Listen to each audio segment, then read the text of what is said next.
Bonsoir Gaël.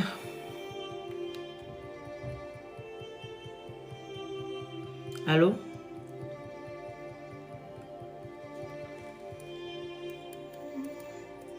Allô?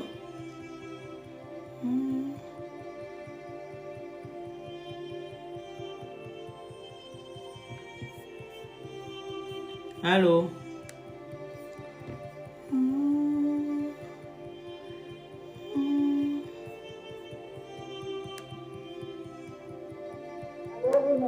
Oui, comment tu vas? Tu as passé... Ça va par la grâce de Dieu. Ton réseau n'est pas bon? Oui, c'est pas bon.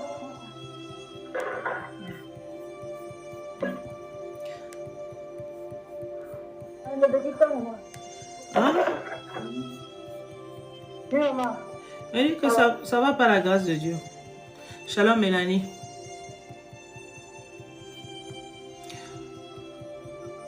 Ah, ça va par la grâce de Dieu. Il y a des gens qui ne sont plus actifs sur le groupe là.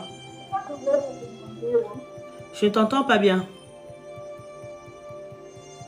Qu'est-ce qui s'est passé? Par rapport à quoi? On m'a dit, je suis cherchée, on n'a pas eu de programme. Moi, je m'attendais. Ah, la semaine dernière, je n'ai pas signalé, mais j'étais en déplacement toute la semaine. Je suis rentrée seulement vendredi. C'est pour ça. Je n'avais pas signalé ça. Ah, bon. Désolée. Désolée. Comme j'écris souvent les choses sur le groupe là. Comme j'écris sur le groupe, personne ne répond, personne ne réagit, rien du tout. Les gens, c'est silence total. Il y a des personnes même qui ne réagissent pas depuis bientôt 6 mois. J'ai même dû enlever les gens. Là, ça ne sert à rien de garder, d'appeler les gens qui ne répondent pas. Même si on est 2 ou 3. Même si on est 2 ou 3 qui peuvent rester là, c'est le plus important. Ce n'est pas la quantité qui est importante. C'est la qualité. Mélanie, il faut tapoter, il faut partager. J'ai déjà partagé sur le groupe. Les enseignements, les temps de maladie, même le jeudi de maladie, parfois j'appelle, personne ne répond. C'est fatigant. C'est fatigant.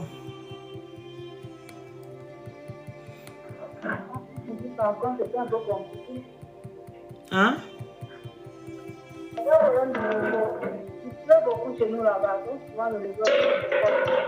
Ah, d'accord.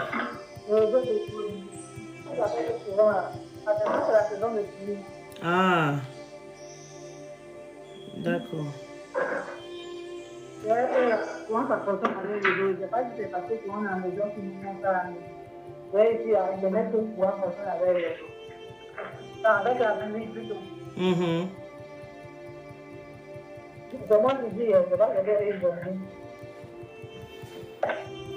En tout cas, il n'y a pas grand monde qui bouge là sur le groupe. Hein. C'est pour ça qu'il y a même des enseignements que j'ai préféré recommencer à faire en ligne que de faire parce que c'est usant. C'est usant. C'est usant, c'est usant, c'est usant, c'est usant, c'est usant.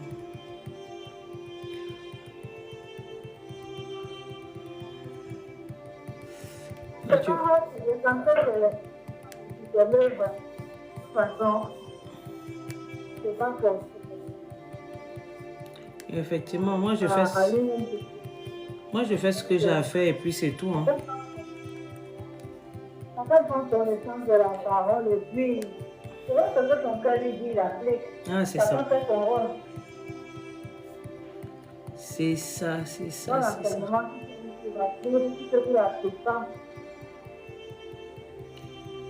Et c'est ça, c'est ça. Mais donc, je voulais poser une question. Comme actuellement, on n'a pas encore commencé. Oui. Il y a un truc encore, bon, il y a eu une discussion. On parlait j'ai une amie, elle est brahmanique. Et puis, pour eux, ils pensent que le baptême, comment on appelle là, au nom du Père, du Fils et du Saint-Esprit. Comme les catholiques. C'est pas un baptême, je ne sais pas quoi. C'est pas un baptême comme les catholiques. Oh, un temps, quand j'ai parlé avec mon pasteur ici, lui, il pouvait dire qu'il a eu que pour lui c'est la même chose. Mais c'est le baptême par immersion qui est différent. Voilà. C'est le baptême par immersion. Parce qu'eux, ils baptisent au nom du Saint-Esprit, au nom du Seigneur Jésus.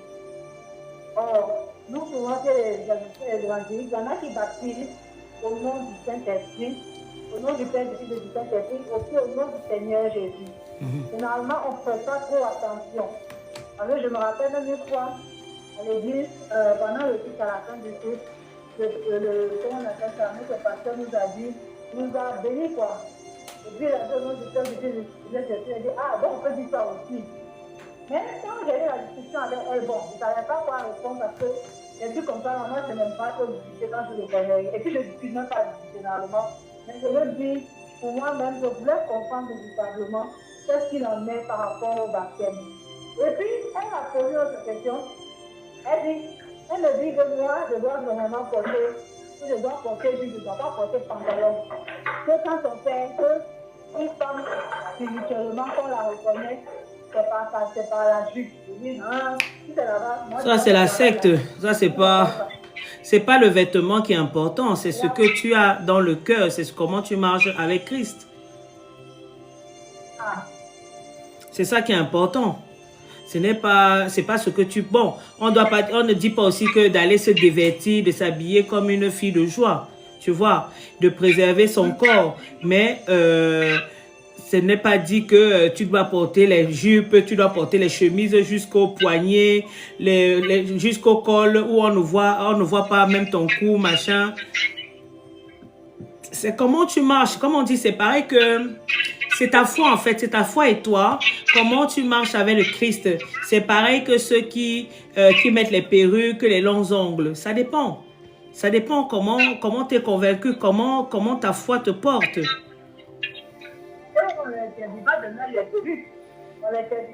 On n'interdit pas. Moi, je peux pas aller dire, je peux pas faire un enseignement où j'interdis aux gens de mettre. Chacun a sa foi.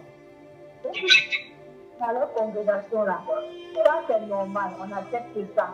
Que ce soit les pays, que ce soit les posons. À la limite, j'ai l'impression même que les interdisent un peu les derniers aux mains. Peut-être si tu veux tricher là, tu mets au pied. Mais, on peut contrarier quand on fait. De toute façon, moi... Notre corps est le temple du Saint-Esprit. Et le Saint-Esprit vit dans un corps déjà qui doit être propre, qui doit être parfumé, qui doit être... il veut pas un corps qui est comme quelqu'un qu'on a mis au champ, ou je ne sais pas quoi. Non, non, non. Maintenant, comme j'ai dit, une fois j'ai fait un enseignement où moi, j'ai décidé d'arrêter de mettre des faux ongles parce que le Seigneur m'a montré que ce n'était pas bon. Mais je ne vais pas aller dire, c'est pas parce que le Seigneur m'a montré que c'était pas bon que je vais aller dire à tout le monde qu'il ne faut pas mettre les faux ongles. Moi, j'étais convaincu qu'il ne faut pas mettre les faux ongles. Tu comprends? Pour moi, j'étais convaincu qu'il ne faut pas mettre les faux ongles. Maintenant, chacun a sa marche avec Christ. Moi, je suis là juste, par exemple, je suis là pour enseigner la parole de Dieu. Maintenant, quand Dieu se révèle à toi et te dit, arrête de mettre déjà... Quand on dit les faux cheveux, les choses comme les cheveux humains, ça c'est déjà, il ne faut même pas mettre parce que c'est les cheveux humains, il faut dire les choses, c'est l'ADN de quelqu'un que tu prends pour venir mettre sur ta tête. Parce que les cheveux là, on a prouvé par A plus B que il y a des choses qui sont dedans, qui sont traitées. Il y a des gens qui utilisent ces cheveux-là, dits humains, pour pouvoir ensorceler les gens. Maintenant, ça dépend aussi de ta foi et toi. Pareil que pour les cheveux, même en plastique, là, les mèches qu'on utilise. Les mèches en plastique, les mèches qu'on utilise, nous les afros, laissons le côté spirituel. Ce n'est pas bon pour nous parce que c'est du plastique. Le défrisage, ce n'est pas bon parce que ça traîne beaucoup de maladies. Tu vois? Maintenant, il faut être convaincu. Il ne faut pas en faire comme si c'était dire interdit. Comme je vois par exemple les gens parfois quand je fais des enseignements sur TikTok ou sur les réseaux. Bonsoir Renzel. Quand je vois les gens, quand je fais des enseignements sur TikTok, on me dit qu'il faut mettre le foulard. Mon ami aimait le foulard qu'on a dit quelque part qu'elle va mettre le foulard. On a dit que mes cheveux, c'est comme le foulard, donc je ne dois pas couper mes cheveux. En tant que femme, je ne dois pas couper mes cheveux. Mais un homme doit couper ses cheveux. Un homme ne doit pas avoir les longs cheveux comme une femme. Tu vois ce que je veux dire? Maintenant, les gens traduisent ça comme ils veulent. Il y a beaucoup de gens qui traduisent pour en faire leur religion, pour en faire leur secte. Mais c'est pour ça qu'il est important d'avoir le discernement. Moi, je parle toujours de discernement. D'avoir le discernement peut vous donner un enseignement. Si ce n'est pas l'Esprit de Dieu qui a donné cet enseignement-là, c'est la chair. Maintenant, quand vous rentrez chez vous, vous méditez dessus et vous demandez au Saint-Esprit, Saint-Esprit, est-ce que cet enseignement vient de toi? C'est surtout ça.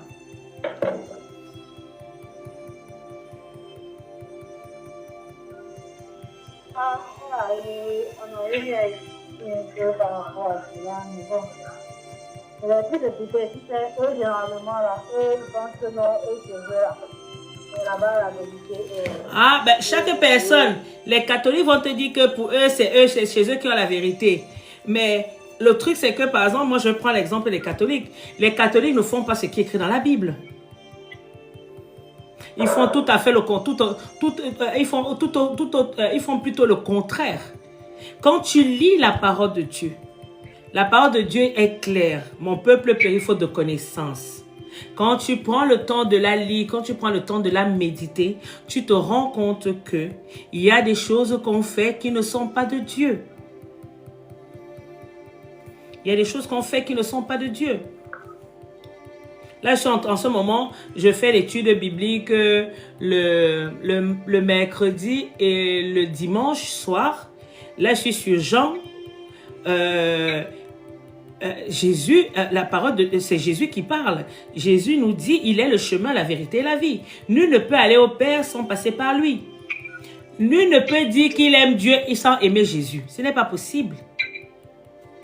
Et quand on dit aux gens d'aimer Jésus, ils croient que c'est seulement dire que j'aime Jésus. En fait, non. Il faut accepter Jésus dans sa vie comme Seigneur et Sauveur de sa vie. Ce n'est pas dire que tu es catholique, tu vas dire j'aime Jésus. Mais à côté de cela, tu vas dire que tu aimes les, comment on appelle ça, Marie, machin, tu adores. Tu adores. Pourtant, la parole de Dieu est claire que tu n'adoreras pas. Le seul et l'unique que tu adores, c'est Dieu. Et pour aller vers Dieu, tu dois passer par qui? Tu dois passer par qui? Par Christ. Voilà, par Christ. C'est simple. Mais les gens compliquent, ils sont tellement dans leurs choses depuis des années, depuis des générations. Et il faut savoir qu'il y a des personnes à qui on parle. Et ça, j'ai encore lu ça dans Jean. Tout le monde n'est pas enfant de Dieu. Nous tous ne sommes pas des brebis de Dieu. Il y a des brebis. Jésus connaît ses brebis. Dieu est le bon berger. Il connaît tous ses brebis. Maintenant, quand l'heure arrive, il va toucher. Il ramène chacun de ses brebis à son troupeau. Ce n'est pas tout le monde qui sera sauvé. Hein.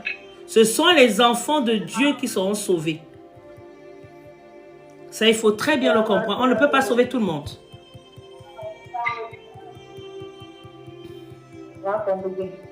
Ah. Ah, ben c'est ça. Hein. C'est pour ça que Dieu nous appelle à vivre dans une vie de sanctification, de respecter sa parole, de nous aimer. Il dit, aimez-vous les uns les autres comme je vous ai aimés. C'est ça le commandement. C'était quoi encore? C'était,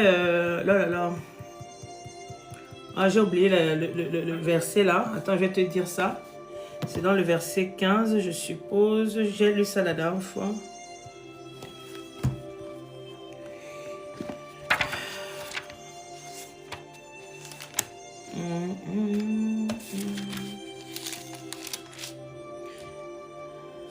Maintenant, auprès de il y a chacun ça c'est... faut que ce soit dans le... Parce qu'il a dit, aimez-vous les uns les autres comme je vous ai aimé.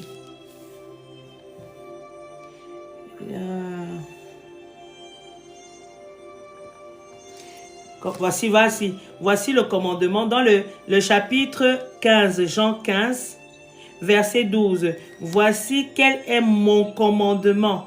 Et ce commandement résume tout ce qu'il y a dans les commandements, dans les 10 commandements. Qui dit, aimez-vous les uns les autres comme moi-même je vous ai aimé. Et dans les 13, il dit, il n'y a pas de plus grand amour que de donner sa vie pour ses amis.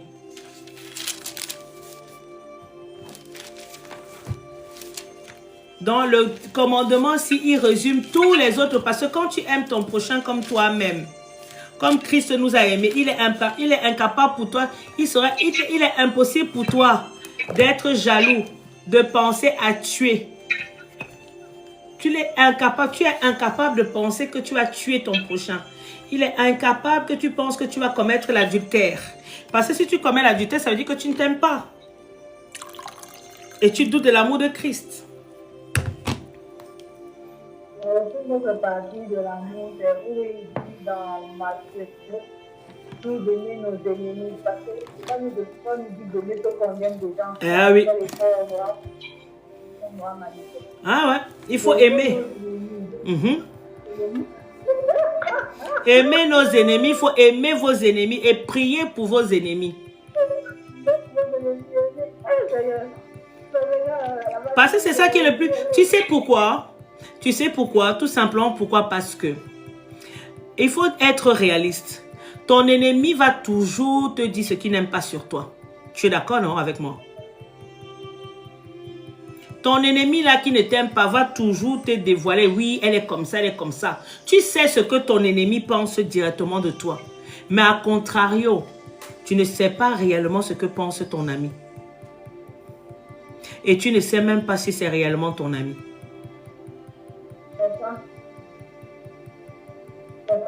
Voilà. Donc quand tu as compris ça, il vaut mieux garder ton ennemi près de toi.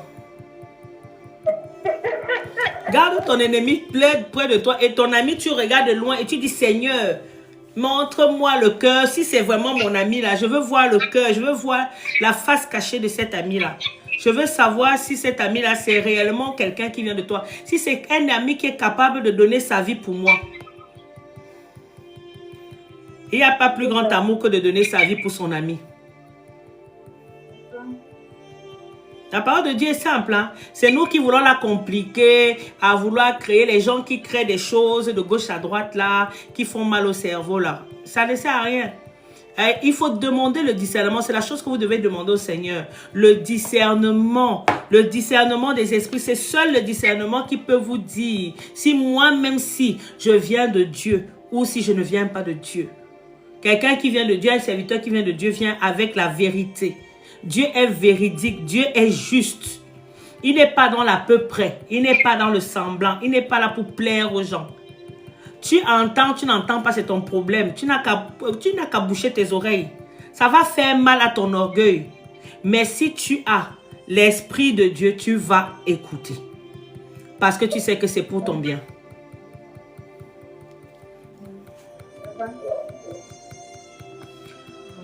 Donc, nous allons commencer cette soirée d'exhortation sur la mission de ta vie. La mission de ta vie. Bonsoir à tous, bonsoir sur TikTok. Je vous exhorte de tapoter sur TikTok. Pour ceux qui sont sur Facebook, de tapoter sur Facebook. Ceux qui sont sur Instagram, de tapoter et de partager aussi le message aux uns et aux autres. Aujourd'hui, nous allons parler de la mission de vie parce que il faut savoir que, bonjour aussi sur WhatsApp, j'ai oublié WhatsApp. Oh, j'ai oublié ma fille. Au moins, elle est venue. Nous ne sommes pas venus ici sur Terre en balade, comme certains veulent croire qu'ils sont venus ici sur Terre. Ils sont venus pour accomplir leur vie, leur machin, leur cheminement. Je tiens juste à dire que vous n'êtes pas venus sur cette terre pour accomplir. Tu n'es pas venu sur cette terre pour accomplir ta mission de vie. Tu n'es pas venu sur cette terre pardon, pour accomplir ta volonté. Tu es venu sur cette terre pour accomplir la volonté de notre Père. Ou alors pour accomplir ce pourquoi il t'a envoyé sur cette terre. Il t'a pas envoyé sur cette terre pour que tu viennes te balader. Ou pour que tu viennes aller dans les boîtes de nuit 24 heures sur 24. Ou que tu ailles, je ne sais pas où, te balader, prendre les avions, faire de gauche à droite, montrer le paraître, le match vu. Tu n'es pas venu sur cette terre pour ça. Tu as un but réel. Et ça va s'accompagner comment le Saint-Esprit, je sais comment le Saint-Esprit m'amène parce que je ne fais pas les enseignements, les exhortations pour rien parce que c'est toujours autour de ma vie. Ma vie est un témoignage. Ma vie est une exhortation. Donc avant de commencer, nous allons confier ce temps au Seigneur afin qu'il règne, afin qu'il nous conduise, afin qu'il touche ses enfants et afin qu'il puisse déposer, que cette semence puisse être déposée en toi, afin que tu puisses trouver avec l'accompagnement de papa ta mission de vie. Et demander à papa quelle est réellement ta mission de vie, pourquoi tu es venu sur cette terre. Donc, prions d'abord le Seigneur pour confier ce temps au Seigneur. Éternel des armées, le roi des rois, le Messie des messies, le souverain des souverains, papa. Je te dis merci, papa, pour ce temps de partage. Tu as dit dans ta parole, que là où un ou deux sont réunis à ton nom, tu es présent. Et je crois que tu es présent ce soir, papa. Parce que tu vas pouvoir toucher le cœur de tes enfants. Pouvoir, papa, insuffler dans leur esprit, papa, leur mission de vie. Ou du moins les conduire, papa, là où tu veux qu'ils soient. Éternel des armées, le roi des rois, le Messie des messies, sois loué, sois exalté, sois magnifié. Sois célébré, Père éternel, mon roi, papa, pour ton amour, pour ta grâce, pour ta bonté, pour ta miséricorde, Père éternel, mon roi. Je viens en tant que ta domestique, Père éternel, papa, pour te demander, Père éternel, papa, de prendre le total contrôle, Saint-Esprit. Saint-Esprit, prends le total contrôle. Fais taire ma chair afin que ce soit toi et toi seul qui règne. Donne-moi les paroles de connaissance, donne-moi les paroles de sagesse. Parle à travers ma bouche, vois à travers mes yeux et entends à travers mes oreilles. Ô Saint-Esprit, que ton onction coule pendant ce temps de partage, que ton onction coule pendant ce temps d'exhortation, que ton onction coule, papa, que ton onction localise ton enfant de là où il se trouve, Père éternel, mon roi, pendant ce temps d'exhortation. Éternel des armées, que ton armée céleste, papa, campe autour de nous pendant ce temps de partage.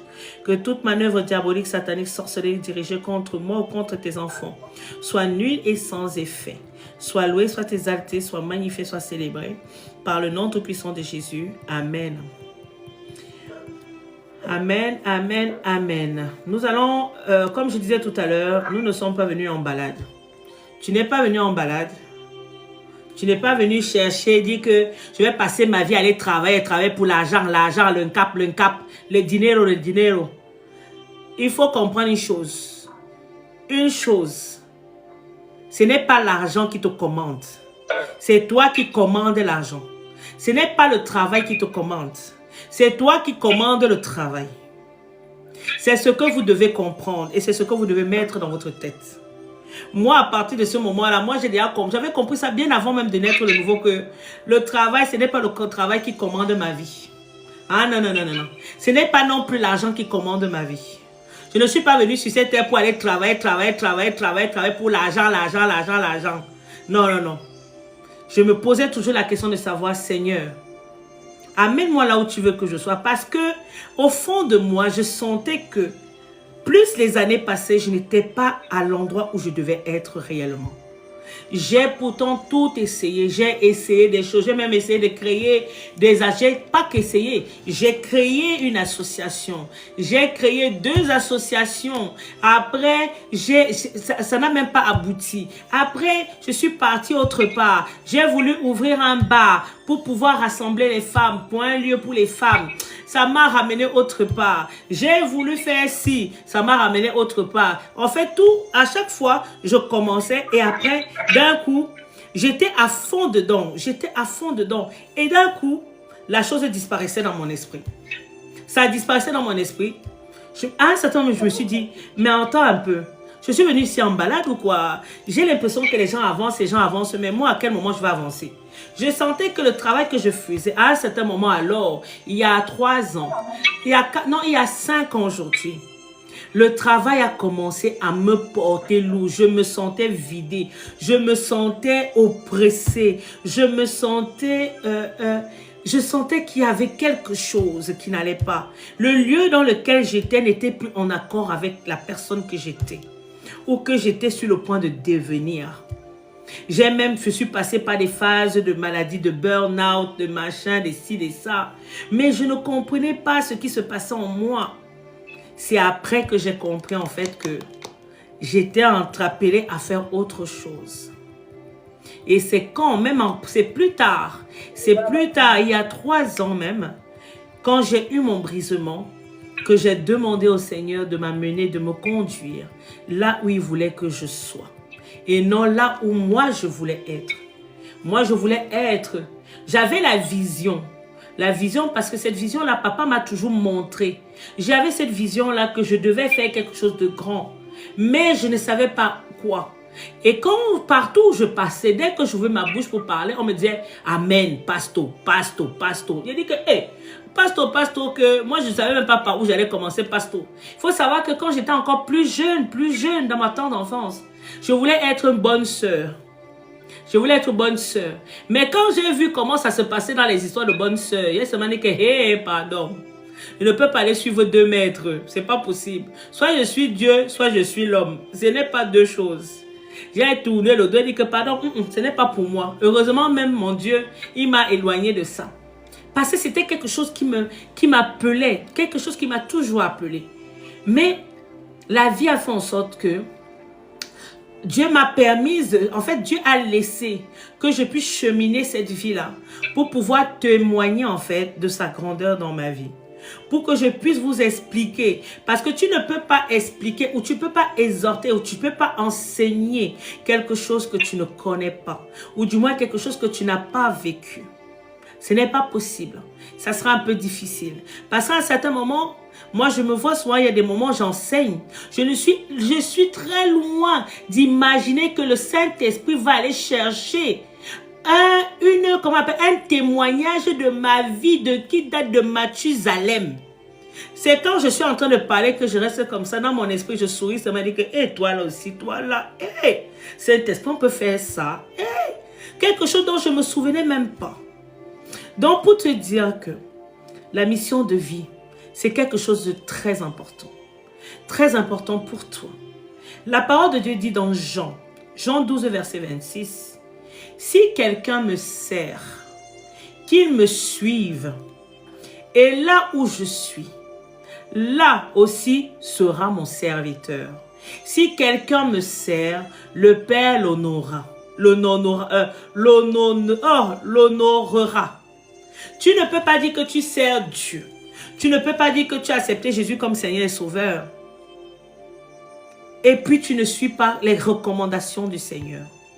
Tu ne suis pas les directives du Seigneur. Tu ne te laisses pas. Tu ne te laisses pas porter, guider par le Seigneur. Tu veux toujours prendre le dessus. Tu es qui pour vouloir prendre le dessus sur ta vie? Est-ce que tu sais que ta vie là, tu dis que ta vie, ce n'est pas ta vie. Ce n'est pas ta vie. Elle ne t'appartient nullement. Parce que du jour au lendemain, cette vie-là peut te quitter. Cette vie-là peut te quitter. Tu peux te coucher là. Et le lendemain matin, tu ne te réveilles pas. Le lendemain matin, tu ne te réveilles pas. Tu dis, c'est ma vie. C'est ma vie. Je fais de ma vie ce que je veux. Tu ne peux pas faire de ta vie. Rectification. Tapotez, s'il vous plaît. Tu ne peux pas faire de ta vie ce que tu veux. Parce que ce n'est pas ta vie. Ce n'est pas ta vie. Donc, ça veut dire, tu ne peux pas faire de cette vie-là ce que tu veux. Tu dois faire ce que ce pourquoi papa t'a envoyé sur cette terre.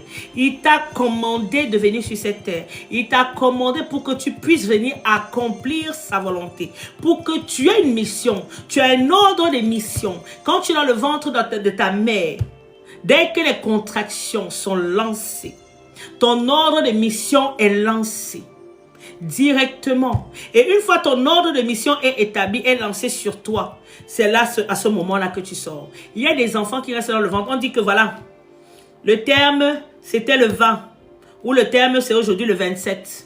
L'enfant ne vient pas le 27. Parce qu'il n'a pas encore reçu son ordre de mission. Son ordre de mission n'est pas encore arrivé. Dès que ton ordre de mission arrive, toi aussitôt, voilà qui prend la direction de la sortie. Fioup. Tu prends directement la direction de la sortie. Fioup. Parce que tu as reçu l'ordre de mission. Mais une fois que tu es dans le monde, tu grandis. Si tu es avec des parents qui ne te conduisent pas à accomplir cette mission, tu dois toi-même, par ton propre chef, chercher à accomplir cette mission. Aller chercher la mission de ta vie. Celle-là qu'on t'a donnée.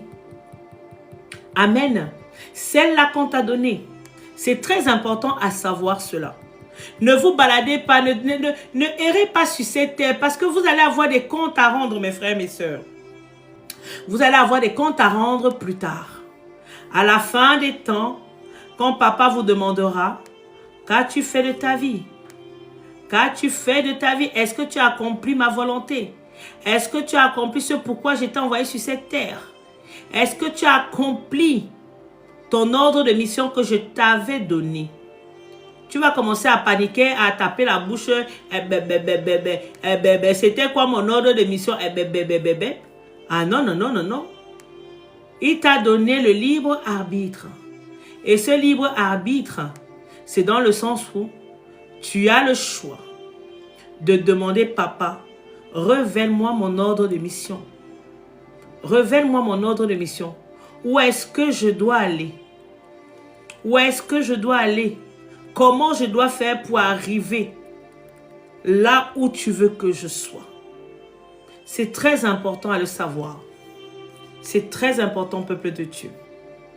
Donc, la chose que vous devez savoir aussi, il y a, quand vous commencez à vous poser des questions, je ne sais pas si vous est déjà arrivé une chose, quand vous commencez à vous poser des questions, moi je sais que ce sont des choses que, quand je commençais à aller vers ma mission de vie, je me sentais vide en fait, je me sentais vidée.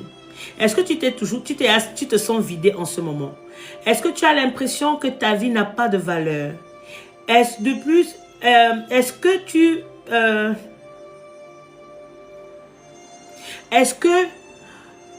que pour toi, là où tu es, le travail que tu fais a encore de l'importance pour toi, comme c'était auparavant?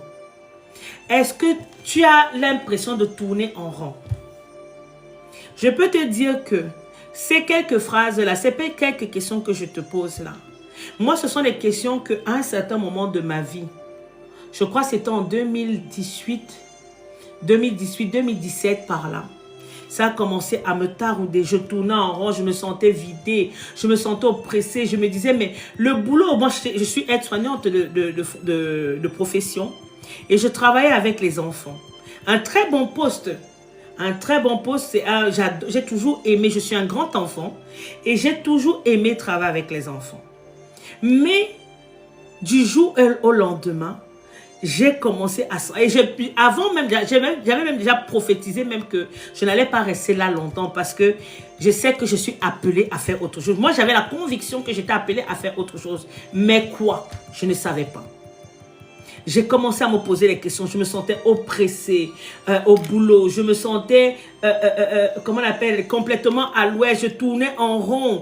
Quand j'allais au boulot, j'avais la boule au ventre. Pourtant, c'était un travail auparavant que j'aimais. J'aimais. J'étais la joie de vivre dans toute sa splendeur. Quand les parents arrivaient avec leurs enfants, j'ai rencontré même des amis, des connaissances aujourd'hui. Il y a des endroits où je pars. Je tombe sur une maman qui me dit, vous ne vous souvenez pas? Vous êtes occupé de mon enfant. J'ai dit, ah bon? Tout simplement, dès que je commence à sourire, on me dit, ah, c'est vous, vous êtes occupé de mon enfant. Vous êtes occupé de mon enfant. Je me rappelle quand je suis tombée enceinte, je suis partie, mon esprit avait dit, il y avait une sage femme juste à côté de chez moi. Je suis partie, j'ai sonné là-bas. Je l'ai rencontrée. Dès qu'elle m'a vue, elle me dit, votre visage me dit quelque chose. J'ai dit, ah bon? J'ai commencé à sourire. Elle me dit, le sourire là me dit quelque chose. Le sourire, là, vous n'avez pas travaillé à tel endroit? J'ai dit oui. Ah, c'est vous alors. Vous m'avez accueilli, j'étais stressée, j'avais peur pour mon enfant, vous m'avez accueilli. Et cette femme-là, je me suis retrouvée dans sa salle d'auscultation. Elle est devenue ma sage-femme. Elle m'a accompagnée pendant ma grossesse. Pour vous dire que rien n'arrive par hasard. J'ai fait ce boulot. À un certain moment de ma vie, je n'en pouvais plus. Ça me sortait des oreilles. J'avais l'impression, j'étais malheureuse en fait. Jusqu'à aujourd'hui, quand on me parle de ça, on me dit, mais José, tu peux continuer à aller travailler là-bas. Dès qu'on me dit que je peux éventuellement aller travailler, pas seulement chez les enfants, mais éventuellement travailler dans la fonction à laquelle je suis, ma fonction primaire. Je dis, hey, mon corps commence à chavirer. Mon esprit commence... Non, en fait, je ne suis pas en accord. Je ne suis plus en accord. Ce n'est plus moi, c'est l'ancienne personne. Ce n'est plus la nouvelle José. Parce que j'ai trouvé ma mission de vie.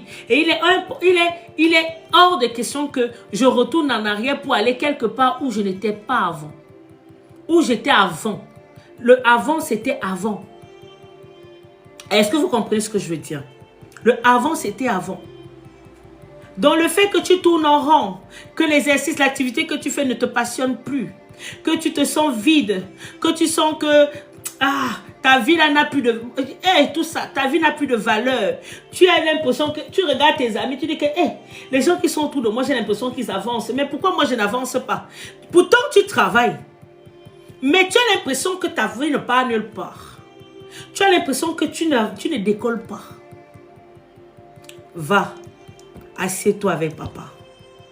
Si tu ne connais pas Jésus, ça veut dire qu'il t'appelle à lui. Il te demande de venir à lui.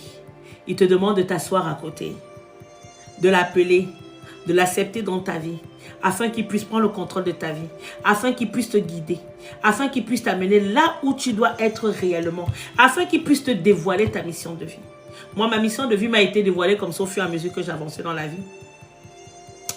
Pourtant, il y avait des signes au fur et à mesure que j'avançais. Au fur et à mesure que j'avançais dans ma vie, ma mission de vie se dévoilait aussi. Ma mission de vie se dévoilait. Au fur et à mesure que j'avançais, ma mission de vie se dévoilait jusqu'au jour où les gens qui parlaient là, qui disaient que wow, machin, et même la vision que le Seigneur m'avait montrée à l'époque. C'est vrai que cette vision n'est pas encore elle n'est pas encore accomplie, mais je sais qu'elle va s'accomplir.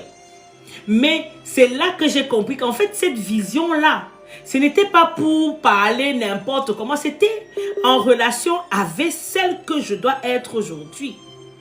Les gens qui disaient tous les jours que quand je passe, une fois je suis partie passer un entretien de Miss Ronde.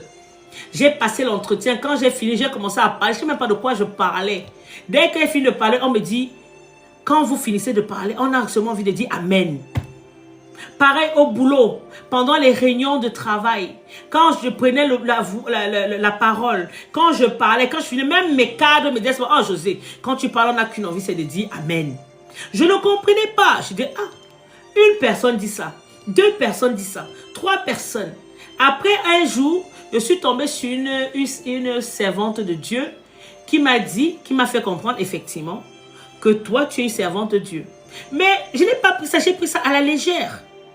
J'ai pris ça à la légère. J'ai dit, moi j'étais catholique, donc servant de Dieu quoi, catholique. On ne peut pas être servant de Dieu catholique. Je ne vais pas être bonne sœur. Donc moi, je ne vois pas comment je vais servir Dieu. Peut-être parler de lui comme je parle d'habitude, qu'il est amour, vivre, parce que je connaissais déjà une bonne partie de sa parole. Et j'ai toujours marché avec cette parole-là. Même si parfois, je bifurquais sur le côté. Mais je bifurquais pour mieux revenir. Parce qu'une fois que je bifurquais, c'était pour apprendre un enseignement et puis revenir. Mais c'est au fur et à mesure que j'avançais, je me questionnais sur ma mission de vie. Pourquoi j'ai commencé à voyager. J'ai commencé à voyager parce que je cherchais. J'étais dans la recherche de comprendre où est-ce que je devais aller. Quelle était ma mission de vie? Cette mission de vie-là m'a amené jusqu'à aller voyager, à me retrouver seule. Lors de mes voyages, c'est maintenant que je comprends, pendant que je suis en train de vous enseigner, que les voyages que le Seigneur m'a permis de faire, ce n'était pas en tant que tel des voyages pour le monde, je ne sais pas quoi. C'était le voyage parce que dans chaque de mes voyages, je méditais. Je disais, je voyais la grâce du Seigneur. Le monde dans lequel, les pays dans lesquels je partais, je voyais la beauté du Seigneur. Je voyais la grandiose du Seigneur. Que ce soit dans les personnes, l'amour, comment les gens vivaient. Tout ça, j'arrivais à capter cela. C'était toujours une grâce pour moi. Quand je prenais un train ou un avion ou un bus pour partir, je disais seulement, Seigneur, wow, comme un petit enfant de 2 ans qui découvre quelque chose, just amazing. J'étais toujours émerveillée. Et jusqu'aujourd'hui, tu me mets face à un truc, toi, tu vas trouver peut-être banal, mais moi, mon esprit va trouver ça just amazing. J'ai la grâce au moins de voir le Saint-Christo. J'ai la grâce de voir le pont de Brooklyn. Ou j'ai la grâce de voir un building de je ne sais pas combien de mètres mètres de hauteur ou des temples de je sais pas quoi. J'ai la grâce. Donc, c'est là dans mon parcours spirituel que je cherchais ma mission. Indirectement, je cherchais cette mission. J'appelais cette mission. Bonsoir Zaza. J'appelais cette mission. Je voulais comprendre quelle était la directive, la direction que je devais emprunter. Mais en fait, à ce moment-là, je la faisais quelque part toute seule. Je ne demandais pas au Seigneur de me conduire. Certes que dans mes prières, je demandais toujours au Seigneur de me protéger. Mais, comme on dit, le temps de Dieu, c'est le temps de Dieu. Dieu avait son temps. Son temps, c'était à tel moment, à telle heure, voilà comment je vais te récupérer. Quand tu auras fini de faire ce que je veux, je vais te récupérer pour te ramener à moi, pour t'asseoir, pour te dire, voilà, maintenant tu peux commencer ta mission de vie. J'étais en train d'apprendre ma mission de vie. J'apprenais ma mission de vie, mais je ne savais pas que c'était celle-là qui était ma mission de vie. Une fois que j'ai pu acquérir des connaissances, une fois que j'ai pu acquérir des leçons, une fois que j'ai pu acquérir ce que le Seigneur voulait que j'acquière, je suis venue m'asseoir. Il m'a dit maintenant, that is a time. It is a time. Now it is a time. C'est ton heure. It is your time. Je te dis ce soir, oui, tu t'ennuies dans le travail dans lequel tu es. Tu as l'impression de tourner en rond. Tu as l'impression d'être vide. Tu as l'impression que tu n'avances pas dans ta vie. Tu as l'impression que le travail que tu fais, c'est que pour les factures ou je ne sais pas quoi, ça ne te donne plus la joie que tu avais au départ. Ça ne te donne plus cette joie-là. Assieds-toi, don't worry. En anglais, n'aie pas peur, n'aie crainte. Don't worry, sit down. Sit down. Appelle papa. Appelle papa, pose-lui les questions, papa. Voilà. J'ai fait ci, j'ai fait ça. Toi-même, tu connais, tu n'as même pas besoin d'énumérer. Toi-même, tu connais tout ce que j'ai pu faire. Tu as permis que je fasse ça. Aujourd'hui, je sens qu'il y a quelque chose qui m'appelle. J'ai quelque chose que je dois accomplir. Mais cette chose-là, c'est toi seul qui sais. Où est-ce que tu veux m'amener? Je veux que tu m'amènes. Je veux que tu me conduises là où tu veux que je sois. Amène-moi. Conduis-moi là où tu veux que je sois. Mon frère, ma soeur, le Seigneur va te surprendre. Va te surprendre comme j'ai été surprise. Même connaissant ma mission de vie, j'ai voulu encore faire des choses de gauche à droite, machin, par-ci, par-là. Ça ne marche pas. Ça ne prend pas. Parce que ce n'est pas ça que le Seigneur... Parce que quand le Seigneur veut que quelque chose marche dans ta vie, tes portes se sont ouvertes, s'ouvrent facilement. Mais quand le Seigneur ne veut pas que quelque chose, que tu viennes avec ta chaîne là pour dire, je veux faire, surtout quand, il a dit bien, quand tu veux faire des choses de ta propre, celui qui, si quelqu'un me sert, qu'il me suive. Si tu as décidé de servir le Seigneur, suis-le. Suis-le. En fait, lui passe devant, il précède tes pas. Et toi, tu le suis seulement. Afin qu'il puisse te guider. Afin qu'il puisse t'amener là où il veut que tu sois présentement. L'année 2024, nous sommes le 8e mois de l'année 2024. Bientôt, nous allons entrer dans le 10e mois. Non, le 9e mois. L'année ne doit pas finir pour toi sans que tu ne saches où est-ce que tu dois réellement être. Quelle est la direction? Quelle est réellement ta mission sur cette terre? La question que tu dois te poser, c'est: suis-je venu en balade? Suis-je venu pour plaire aux gens? Suis-je venu pour être gentil avec les gens? Suis-je venu pour toujours aider seulement les autres sans savoir ce que je fais exactement? Suis-je venu pour aller travailler à outrance, pour avoir l'argent, pour acheter les maisons, pour acheter les sacs, pour acheter les ci, pour acheter les ça? C'est pour ça que tu es venu. Pose-toi la bonne question. Même les riches là, toi tu travailles. À quel moment va même tu t'arrêter pour dire que je profite aussi même de l'argent que je travaille? Tu travailles pour garder l'argent dans le compte. Quand l'argent là quand tu vas partir là, quand tu seras même malade là, à quel moment tu vas profiter de cet argent que tu mets dans le compte? L'argent est en train de dormir. Pendant ce temps, les banques sont en train de se nourrir de ton argent que tu travailles sur de ton front tous les jours. Au lieu de profiter de cet argent, au lieu d'aider ton prochain, ça dort là-bas tranquillement. L'argent te commande. L'argent te commande. Le travail te commande. Tu es venu, quand dit, Dieu t'a donné l'autorité sur toutes les choses. Dieu t'a donné autorité sur toutes les choses, sur les choses célestes, aquatiques, terrestres. Les choses terrestres viennent te commander. Le travail vient te commander. L'argent vient te commander et tu t'assois. On a mis le système qu'ils ont mis en place, leur fameux ordre mondial là. Leur fameux système qu'ils ont mis en place là, c'est pour vous endormir afin que vous ne sachiez pas quelles sont réellement ou quelle est réellement ta mission. Parce qu'on a chacune une mission de vie. Quelle est réellement ta mission de vie? Ta mission de vie, ce n'est pas obligatoirement d'être lady boss. Ta mission de vie n'est pas obligée d'être commerçante ou vendeuse comme tout le monde sur les réseaux sociaux. Ta mission de vie n'est pas... Non. Il y a des gens, leur mission de vie, c'est de sauver les gens par leur travail. Il y a des gens, leur mission de vie, c'est de travailler pour pouvoir aider certaines personnes. Le Seigneur les commande. Telle personne, j'ai besoin que tu aides. Telle personne, j'ai besoin que tu aides. Il y a des gens comme ça, c'est leur mission de vie. Il y a des gens, les missions de vie comme moi, si c'est pour servir le Seigneur, venir ramener ses brebis auprès du troupeau, auprès du bon berger. Moi, je suis petite bergère. Lui, il est le bon des bons bergers.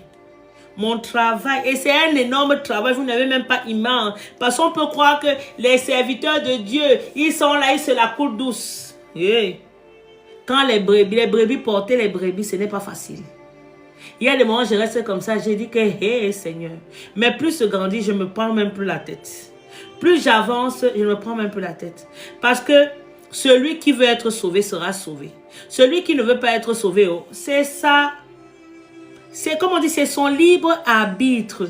On ne force pas les gens à être sauvés. Si tu veux être sauvé, tu sais où te diriger pour être sauvé.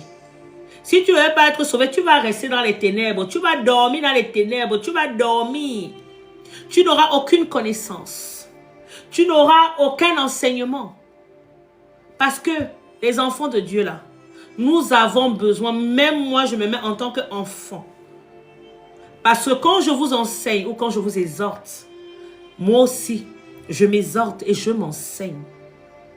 Ah oui, je m'exhorte et je m'enseigne. Nous avons besoin de ces... C'est grâce à ces enseignements, grâce à ces exhortations que moi-même j'ai grandi. Et que je continue à grandir. Vous ne pouvez pas rester éternellement des bébés spirituels. Il faut grandir spirituellement pour pouvoir acquérir un certain niveau de spiritualité afin de pouvoir entrer dans sa mission de vie. Mais si tu ne lis pas la parole, tu n'écoutes pas les enseignements, tu n'écoutes pas les exhortations, tu n'écoutes pas l'étude biblique, à quel moment vas-tu avancer? À quel moment vas-tu grandir? Mais si c'est pour écouter les choses qui ne donnent pas sens, qui ne t'apporte rien. Oh, bon. Regardez là, sur TikTok, on est 3. On est 3, du moins 2. Parce que les gens donnent la priorité aux choses qui ne donnent pas. Les autres choses sont plus importantes que la parole de Dieu. Les autres choses sont plus importantes que l'enseignement. Prendre 1 heure de ton temps, venir t'asseoir pour écouter une exhortation, un enseignement, c'est difficile. Mais tu crois que tu vas grandir comment? Tu crois que tu vas aller où? Si le Seigneur te dispose ça, tu crois que c'est pour rien? Non, ce n'est pas pour rien. C'est pour que tu puisses grandir. C'est pour que tu puisses te questionner. En t'exhortant aujourd'hui sur ta mission de vie, c'est pour que toi-même, là où tu es aujourd'hui, tu es sûrement en plein questionnement. Que dois-je faire de ma vie? Le travail que je fais, j'ai envie de faire une reconversion. Du moment où vous entrez déjà dans les histoires qu'on va entrer dans la reconversion, là, il faut savoir que ça ne va plus. Ça veut dire que Dieu est en train déjà de te dire ta mission de vie. Ta mission de vie. Il faut entrer dans ta mission de vie. Parce que le travail que tu fais commence à te sortir des oreilles, de tous les trous du corps. Tu commences à sentir comment tu tournes en rond dans ta vie. Tu commences à te dire que le travail que je fais là, c'est seulement pour les factures. Le travail que je fais là, c'est seulement pour payer la nourriture, c'est seulement pour ça. Tu ne peux pas aller travailler et dire que c'est seulement... Il y a plein de personnes là dehors qui travaillent seulement, qui ont un travail pour les factures. Mais qui sont malheureuses. Du moment où tu es malheureux ou malheureuse dans le travail, l'activité que tu exerces, dis-toi qu'il y a un problème. Dis-toi qu'il y a un problème. Le nombre de fois où on m'a dit, mais fais infirmière. J'ai dit que 0. J'ai toujours dit que nada. Je ne fais pas. Ce n'est pas ça. Ce n'est pas ça. Mon esprit, mon âme ne m'appelle pas à être infirmière. Je suis infirmière au quotidien. Parfois même, je suis infirmière avec de mauvaises personnes. Mon esprit ne m'appelle pas à être infirmière. J'ai affaire à être soignante et c'est déjà bien. Aide-soignante, c'est déjà bien. Je m'arrête là. Dieu m'appelle m'appelle à faire autre chose. Papa m'appelle à faire autre chose. Donc, je vais d'abord essayer de comprendre là où il veut m'amener. Donc, si tu te trouves dans cette zone-là, où tu n'es plus confortable et que ton travail te sert que pour payer les factures, où tu te questionnes, qu'est-ce que je dois faire? Où est-ce que je dois aller? Je dois faire une reconversion.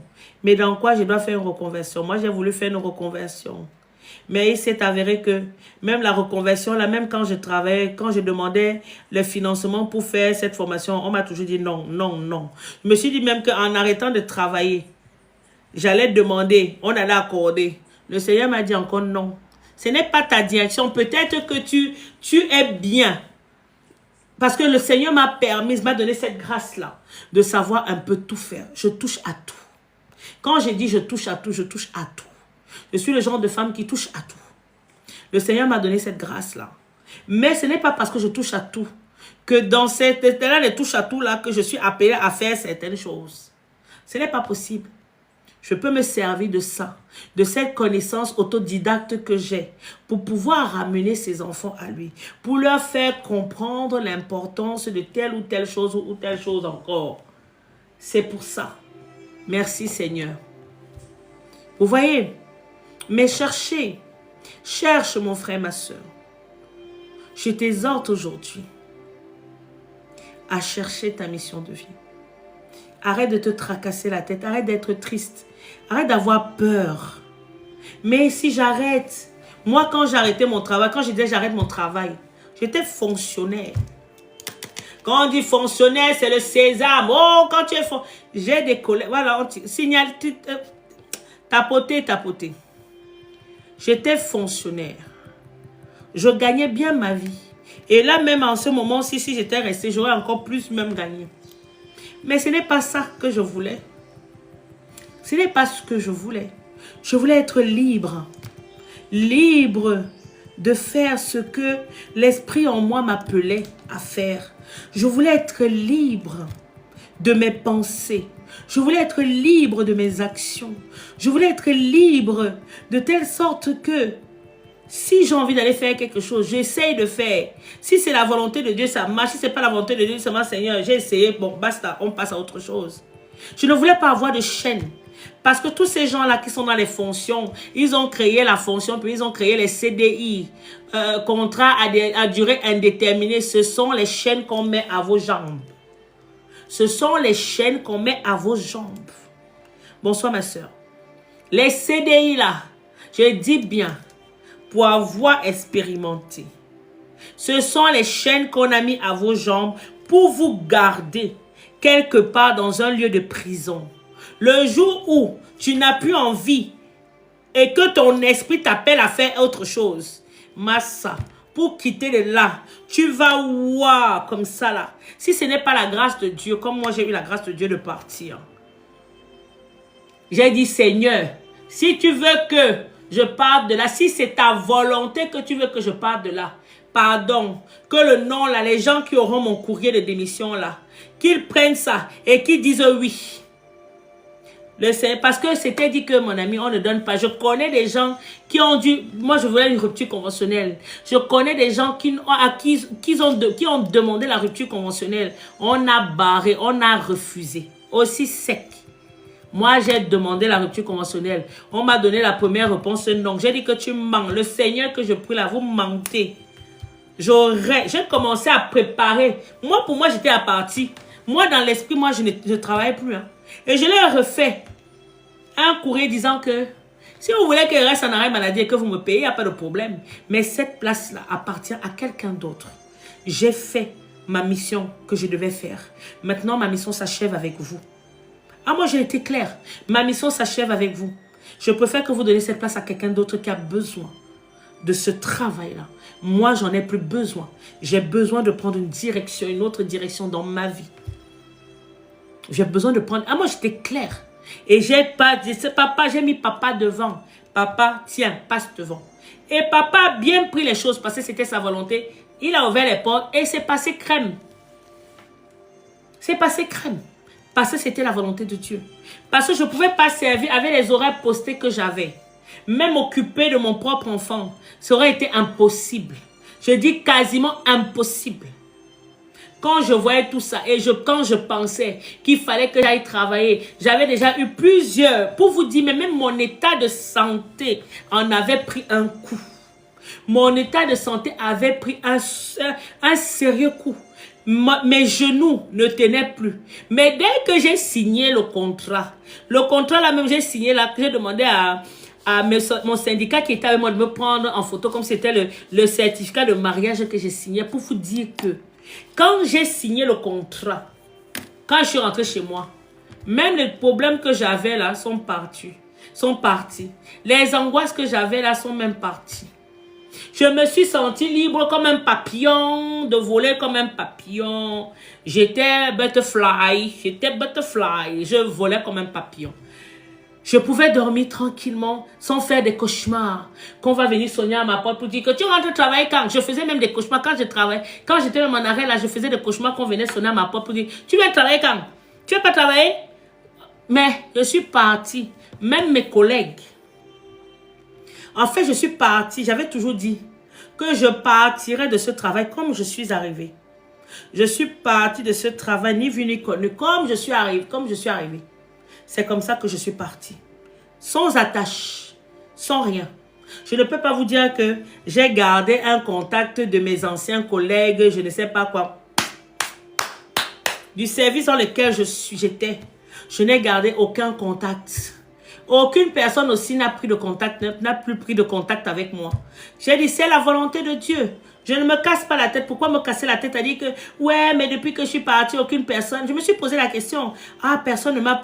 Oh, mais après j'ai compris que moi-même, je l'avais prophétisé que je partirais de là comme je suis arrivée. Et je suis partie de là comme j'étais arrivée. Parce qu'il fallait que j'entre dans la mission. Il y a des gens qui travaillent là-bas. Ça fait pendant 20 ans, pendant 30 ans. Tu ne peux pas aller dans un travail et travailler pendant 30 ans. Ce n'est pas possible. Si ce n'est pas ta mission de vie. Parce que quand tu les vois travailler, ils sont fatigués, ils sont dégoûtés, ma chère. Mais ils n'ont pas le choix parce qu'ils pensent à dinero. L'argent. Si je ne travaille pas, si je ne reste pas là, mais je n'ai plus l'âge d'aller faire autre chose. Qu'est-ce que tu en sais que le Seigneur n'a pas tout ça? C'est parce que ce sont la majorité des athées, des païens, des gens qui ne connaissent pas Jésus. Mais quand tu connais Jésus, toi mon frère, ma soeur, si tu connais Jésus et si tu le sers, mets-le devant et suis-le, comme le dit la parole Jean, chapitre 12, verset 20. Jean chapitre 12, verset 26. Si quelqu'un me sert, qu'il me suive. Là où je suis, là aussi mon serviteur sera. Tu le suis. Il va t'amener là où tu dois être. Là où tu ne peux pas rester dans un travail. Pendant 30 ans, tu es là. Il y a des gens qui vont travailler. Ça fait 30 ans. Ah, bientôt la retraite. Tu les vois aller travailler comme ça. Tu les vois dans les transports en commun, les voitures. Mon ami, quand tu vas aller travailler, tu dois avoir la paix, tu dois avoir Tu dois avoir le goût. Ah ouais, ah moi je m'en vais. Off, mon travail, off, c'est toujours la routine, hein, c'est toujours la même chose, mais off, moi je ne plus. En fait, ça devient la routine. Bah, en fait, tu es enchaîné. Le diable t'a bien enchaîné. Tu es bien enchaîné là. Tu es comme un esclave. Tu es l'esclave du diable. Il est là, il t'a enchaîné très bien. Et il fait de toi ce que tu veux. Et ce qu'il veut. Et toi, pareil, tu le laisses faire de toi ce qu'il veut. Mais à quel moment vas-tu prendre possession de ta vie? It is a question. À quel moment vas-tu prendre le contrôle de ta vie? Le dit contrôle de ta vie. À quel moment vas-tu te dire que là où je suis, je ne me sens plus à l'aise, je ne me sens plus bien, j'ai besoin d'aller voir ailleurs, j'ai besoin que papa me montre là où je dois être, j'ai besoin qu'il me conduise, comme ça moi je le suis. Il précède tes pas, il t'amène là où tu dois être. J'ai besoin de connaître ma mission de vie. Quelle est ta mission de vie? Quelle est ta mission de vie? Quelle est ta mission de vie? C'est la question que tu dois te poser. Quelle est ta mission de vie? Est-ce que tu as déjà accompli ta mission de vie? Ou tu es dedans? Ou tu ne sais pas quelle est ta mission de vie? Voilà les 3 questions que tu dois te poser. Voilà les 3 questions que tu dois te poser. Pose-toi les bonnes questions. Pose-toi les bonnes questions. Si le Seigneur t'amène quelque part, chasse la peur. Chasse l'angoisse de l'inconnu. L'inconnu fait peur. Moi, je te parle en connaissance de cause. Ah, moi, je n'avais même pas peur. Ah, moi, c'était... L'accouchement, mon accouchement encore venu à accentuer encore, me confirmer encore 2 fois plus que... il faut que tu partes. Il faut que tu partes. L'heure est venue, the time is. Il faut que tu partes. Ah oui. Le Covid est arrivé. J'étais en arrêt. J'avais accouché, j'étais en arrêt. Le Covid est un peu passé en juin. Ça faisait à peu près quoi? Ça faisait plus d'1 an, j'étais en arrêt, en congé mater, plus arrêt maladie. Et je reprends le boulot au mois de juin. Quand je reprends le boulot, j'étais comme une étrangère. Je me sentais mal. Je me disais, je ne peux plus. Ah non. J'étais là sans être là. J'étais là sans être là. Je n'avais qu'une envie que mon poste s'achève vite et puis je prends mes affaires, pose mes jambes à l'air et je cours. Dès que l'heure arrivait, que la fin de mon poste arrivait, je prenais seulement là. Je n'attendais même pas quoi que ce soit. Déjà, mes collègues et moi, on n'était même plus sur le même diapason. Quand je regardais mes collègues comme ça, vous savez, un monde de femmes. Un monde de femmes, parce que c'est ça. Les infirmières, les aides-soignantes. Le monde de femmes. Le monde de, comment on appelle, de chacal. C'est, on parle sur tout le monde. On dénigre tout. On ne va jamais venir te dire la vérité en face. Mais on va toujours parler dans ton dos. Toutes ces choses-là m'agaçaient. Ça m'agaçait, mais au plus au point. J'avais souvent envie de dire, il y avait des moments, j'ouvrais ma bouche pour dire, mais pourquoi tu ne lui dis pas? Pourquoi tu ne lui dis pas? Mais pourquoi tu ne lui dis pas? Mais en fait, je me rendais compte tout simplement que quand on parle des autres comme ça devant toi, ça m'a enseigné beaucoup. Hein?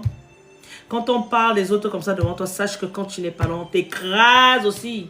On écrase les arachides sur ton dos correctement et bien. Mais moi, ça m'importait peu. Vous pouvez écraser autant d'arachides que vous voulez sur mon dos. Ça n'enlève rien en moi. Ça n'enlève pas ma joie. Ça n'enlève pas la personnalité que je suis. Ça n'enlève pas la direction que le Seigneur veut que j'emprunte. Parce que moi, au moins, j'ai trouvé ma mission. J'ai trouvé le lieu, l'endroit où je dois aller pour finir ma vie. Où je serai toujours heureuse. Malgré les hauts et les bas, on ne dit pas que c'est toujours rose, rose. Être serviteur de Dieu, ce n'est pas rose. Ce n'est pas... Bête encore rester être soignante. Être serviteur de Dieu ou servante de Dieu, ce n'est pas rose. Le serviteur de Dieu qui va venir vous raconter ça, il vous ment. Ce n'est pas du tout rose. Il faut s'armer de patience. Il faut s'armer d'écoute.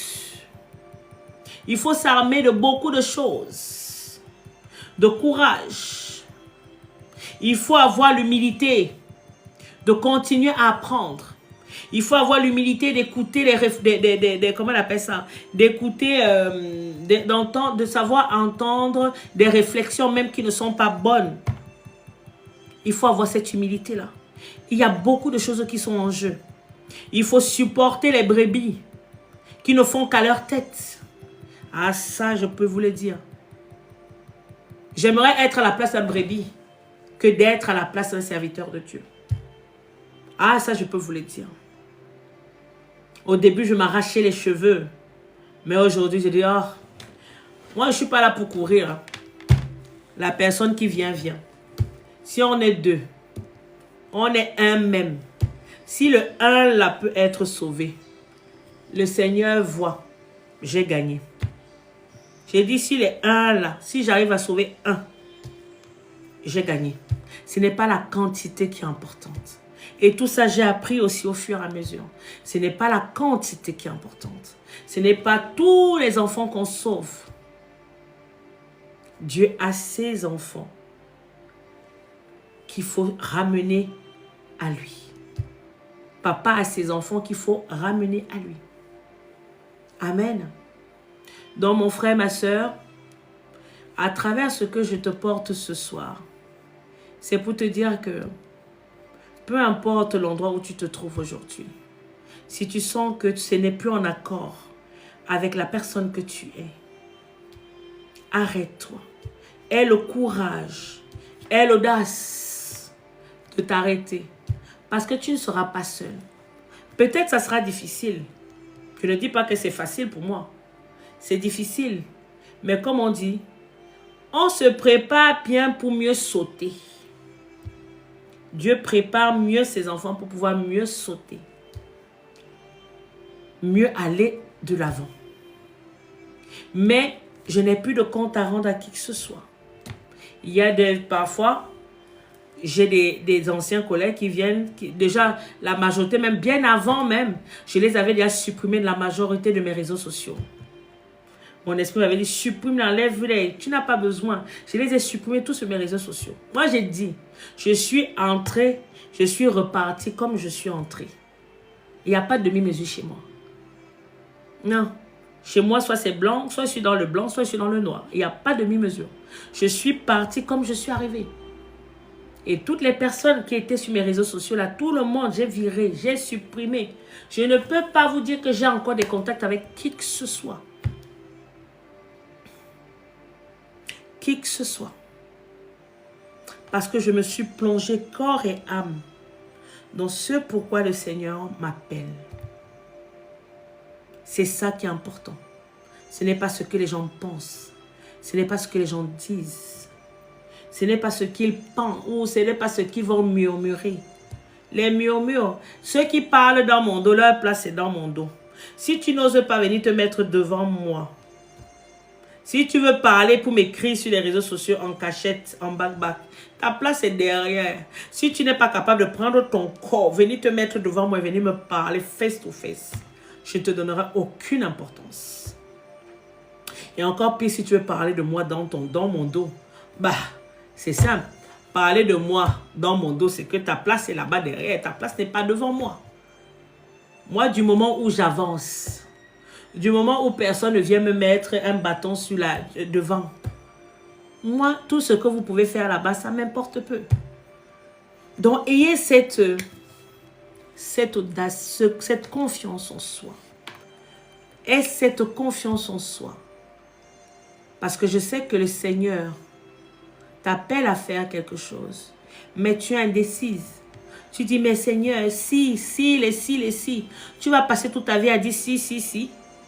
Tu vas passer toute ta vie à si. Si le Seigneur t'appelle à voyager, demande au Seigneur de mettre en place tout le nécessaire pour que tu puisses voyager pour accomplir ta mission de vie.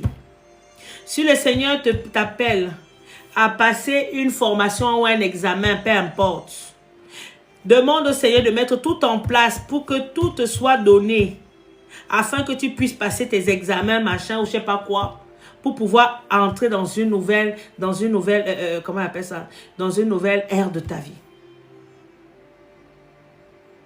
Si tu veux quitter de ton boulot, et dans lequel tu te sens plus à l'aise, ou tu ne te sens plus en adéquation, dans lequel tu vas seulement pour travailler, pour payer tes factures, vaut mieux préserver ta santé. Vaut mieux préserver ta santé. Demande au Seigneur de te donner le courage de partir de là et chasse tout esprit de peur. Tout esprit que le diable vient semer en toi là, qui veut toujours te garder enchaîné. Il veut te garder enchaîné. Oui, moi j'ai quitté mon boulot. On me disait, mais tu gagnes bien. Mais quand tu seras là, qu'est-ce que tu vas gagner, machin? Il dit que ce n'est pas l'argent qui me commande. Excusez-moi, oui, je gagne. Gagner bien, ça veut dire quoi? Ça veut dire quoi? Aller gagner de l'argent, aller prendre une nounou. Après, tu m'en vas travailler pour une nounou. L'argent que je vais aller gagner, je vais donner ça à une nounou. Au lieu de profiter de mon argent. Ça ne va pas dans la tête ou quoi? Hein? Parce que vous voulez me garder enchaîné, vous mentez. Je brise les chaînes. J'ai brisé les chaînes, donc je t'invite aujourd'hui à briser tes chaînes, à te défaire de tes chaînes et à chercher, à aller vers la mission que papa a prévue pour toi. Ce pourquoi tu es sur cette terre. Ce pourquoi tu es appelé. Encore, parce que tu es encore là présentement par rapport à cette mission. Parce qu'il faut que tu l'accomplisses jusqu'au bout, cette mission que le Seigneur a prévue pour toi. Il faut que tu l'accomplisses jusqu'au bout. C'est très important. Si tu veux passer ta vie à dormir seulement, à affaler sur le canapé, dis-toi que tu auras des comptes à rendre tôt ou tard. Parce que ce n'est pas ta mission de vie de rester affalé dans le canapé, affaler, à te goinfrer. Ce n'est pas ça ta mission de vie. Ça, ce n'est pas ta mission de vie. Il y a des gens sur les réseaux sociaux, la dernière fois je suis tombée sur celle qu'on appelle Awa. J'ai rigolé. Elle se m'a dit que degré d'intelligence de cette fille-là, elle a tout compris. Pendant que vous l'insultez, pendant que vous êtes des haters, vous faites ci, oh la grosse, oh la ci, la ça. Elle avance. Elle s'est acheté sa maison. Ah oui, oui, oui. Pendant que vous êtes en train de lui donner les cadeaux, elle prend votre argent pour aller acheter sa propre maison. C'est vous, quand vous êtes sur les réseaux sociaux là, au lieu d'aller écouter des choses qui vous donnent de l'enseignement qui vous édifie, vous aimez aller écouter les conneries. Pendant que vous leur donnez les cadeaux, vous leur donnez. S'il y a l'autre aussi, coach Amon, elle a acheté dans son pays. Hein. Elle a acheté dans son pays, elle a construit sa maison. Elle a même aussi acheté ici. Elle a acheté à Paris. Elle a acheté sa maison, tout. Vous allez être là pour être des haters. Vous allez être là pour insulter, pour envier, machin. Pendant ce temps, ils avancent. Et toi, que fais-tu pendant ce temps? Quand on vient t'enseigner, tu fais genre, oui, je n'ai pas le temps. Je n'ai pas le temps. Tu n'as jamais le temps. Mais tu auras le temps quand? Tu auras le temps quand tu seras 6 pieds sous terre. Tu auras le temps quand tu seras 6 pieds sous terre. Et c'est à ce moment-là que tu vas te poser la question que, mais qu'ai-je fait de ma vie même, Seigneur? Seigneur, je ne savais pas, tu ne savais pas quoi. Tu savais parce que tu avais tout devant toi. Mais tu n'as pas juste voulu. Tu n'as pas juste voulu faire. Donc, c'était le message de ce soir. Avez-vous des questions? Comme vous n'avez pas souvent des questions, là, vous venez seulement vous ingurgiter. Vous ne posez pas de questions. Je pose ça quand même comme ça. Est-ce que vous avez des questions?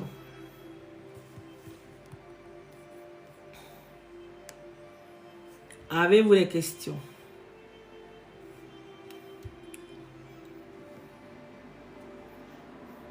Je vais dire au revoir sur YouTube. Non, sur Facebook. Et au revoir sur Instagram. Si vous avez des questions, n'hésitez pas à laisser les messages en privé. Soyez abondamment bénis. Avez-vous des questions?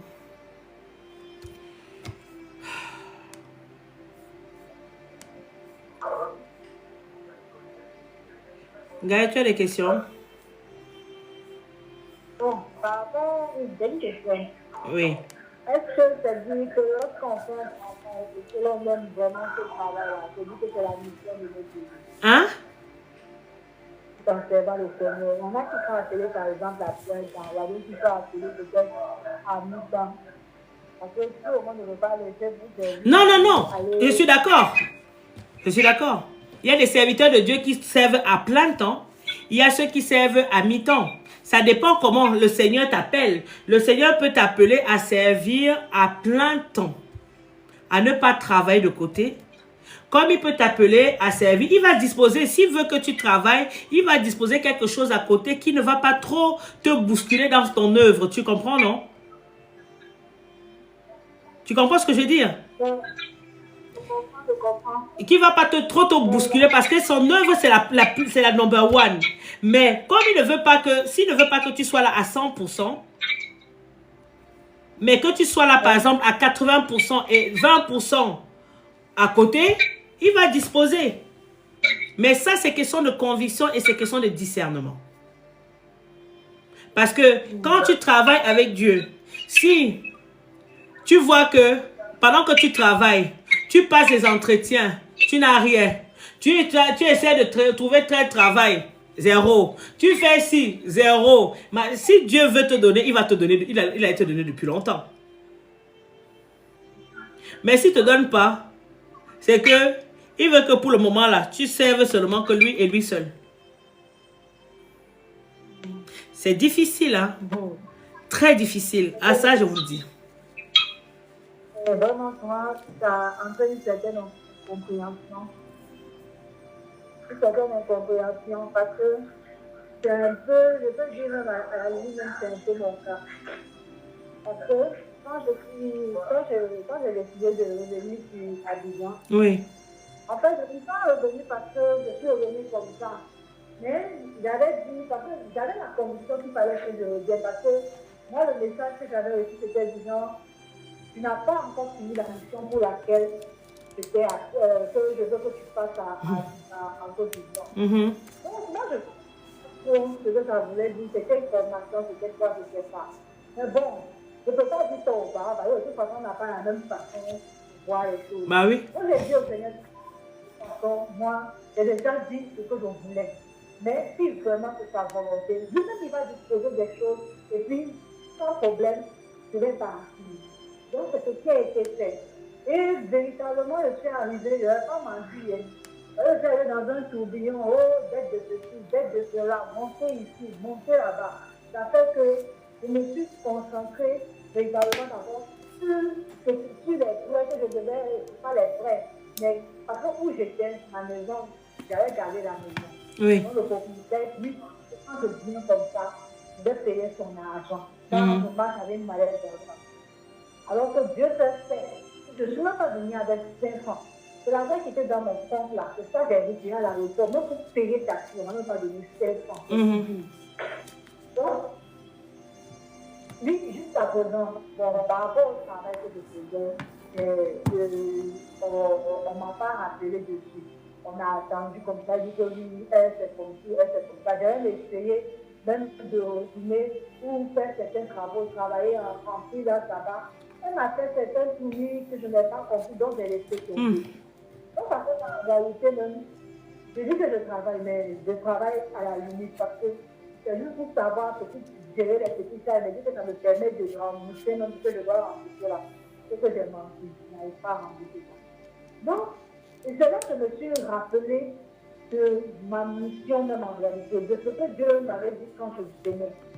Et je me suis rendu compte en réalité, j'étais un peu passée à côté, parce que si j'étais venue, et que j'étais retournée, comment on appelle ça, me mettre véritablement dans le service, chercher ce que Dieu voulait véritablement que je fasse. C'était une situation, je n'avais pas traversé ça. En fait, tu as plus perdu de temps. Voilà. Oh, quand je vais appeler pour informer tout ça, les gens vont penser que. En tout cas, je vais bien parler, les gens vont penser que non, que voilà, on t'avait dit de ne pas partir, maintenant voilà ça, voici ceci, voici cela. En fait, ça veut tout simplement dire que tu es parti, au lieu de faire ce que le Seigneur t'appelait à faire, dans le sens où tu puisses te concentrer sur lui et lui poser la question que où est-ce que je dois aller, papa, machin, montre-moi, guide-moi. Toi, tu t'es plutôt jeté corps et âme dans les choses du monde. Ah, d'accord, je me dis.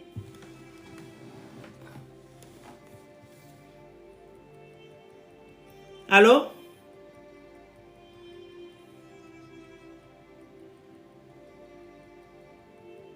Allô?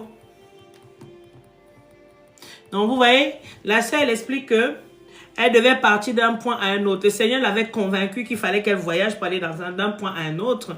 Et maintenant qu'elle est arrivée là-bas, au lieu de se focaliser, de poser la question de savoir au Seigneur, oui, tu m'as dit que ma mission n'était pas finie ici, donc il fallait que je revienne. Je suis venue.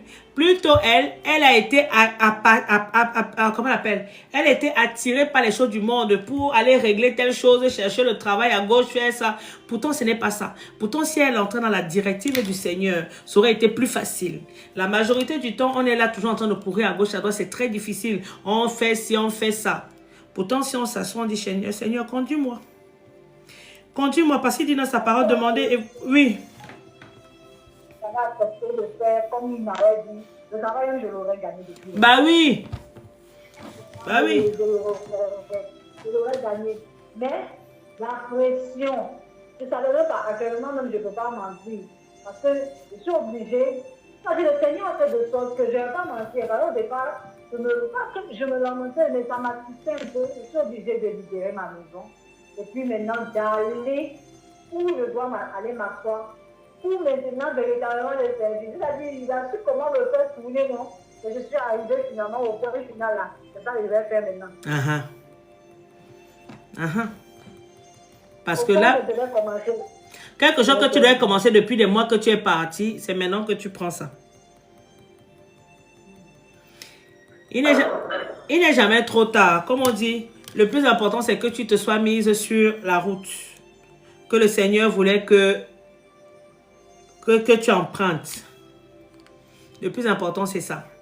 Si tu as pu te mettre sur la route, sur la route que le Seigneur voulait que tu empruntes, si tu as pu te mettre dessus, gloire à Dieu.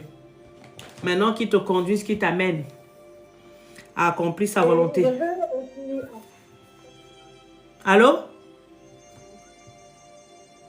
Tu vois quelque chose par rapport à ce que tu as donné. Allô? Oui. Je veux ajouter quelque chose aussi par rapport à l'enseignement que tu as donné. Oui. Parce que généralement, on se lève, on vit dans le monde, mais on ne cherche pas les discernements. On n'a pas. On ne cherche pas à l'écouter. Parce que dans la vie, là, rien n'arrive au hasard. C'est pas pour dire que si aujourd'hui, quelqu'un t'a cogné, ça veut dire que tu ne devais pas emprunter cette décision. Non, c'est pas pour dire ça. Mais ça veut dire qu'on doit chercher véritablement le discernement. Et tu vois, même, je pense que faut que les gens comprennent ce que c'est que le discernement. Parce que quand on dit le discernement, les gens ne savent pas véritablement ce que c'est le discernement. C'est peut-être de faire attention. Alors que ce n'est pas seulement faire attention. C'est véritablement ce qui t'arrive comme situation dans la vie, que ce soit de bien, que ce soit de mauvais, et véritablement les analyser selon la parole de Dieu. En fonction de ça, véritablement, si tu es dans si tu es en train de marcher dans la promesse que Dieu a établie sur ta vie. Parce que la parole de Dieu, en réalité, c'est une promesse que Dieu nous donne. Effectivement. Si aujourd'hui, là, tu dis que non, bon, on te demande aujourd'hui, qui es-tu? Tu ne peux même pas répondre en réalité, qui es-tu? Parce que chacun doit connaître son identité devant Dieu. Chacun doit connaître son identité. Si tu ne connais pas ton identité, tu passes déjà à côté de choses. Ça veut dire que même si aujourd'hui tu es derrière, on t'est baptisé, tu connais la parole et tout, mais tu n'es pas dans la volonté. Parce que tu dois connaître la promesse que Dieu t'a dit, et savoir discerner pour que toi tu puisses marcher sur le chemin que Dieu a tracé pour toi. Parce que ces derniers mois, par exemple, j'ai médité sur un passage et bizarrement, je ne sais pas pourquoi, j'ai médité beaucoup dessus. J'ai lu Matthieu, j'ai lu. Après Matthieu, j'ai lu, c'est quoi là? C'est Luc. Après, c'est Luc. Oui, c'est ça, non? Matthieu, Luc, et j'ai changé de lire Marc. Mais j'ai compris une chose, en fait. Quand je méditais, je disais un peu, il y a des paroles qui m'ont marqué. Parce que Dieu, quand il dit, par exemple, venez à la croix pour déposer vos fardeaux et porter mon joug qui est doux. C'est quelque chose que généralement nous on ne comprend pas. C'est vraiment, on ne comprend pas. On ne comprend pas.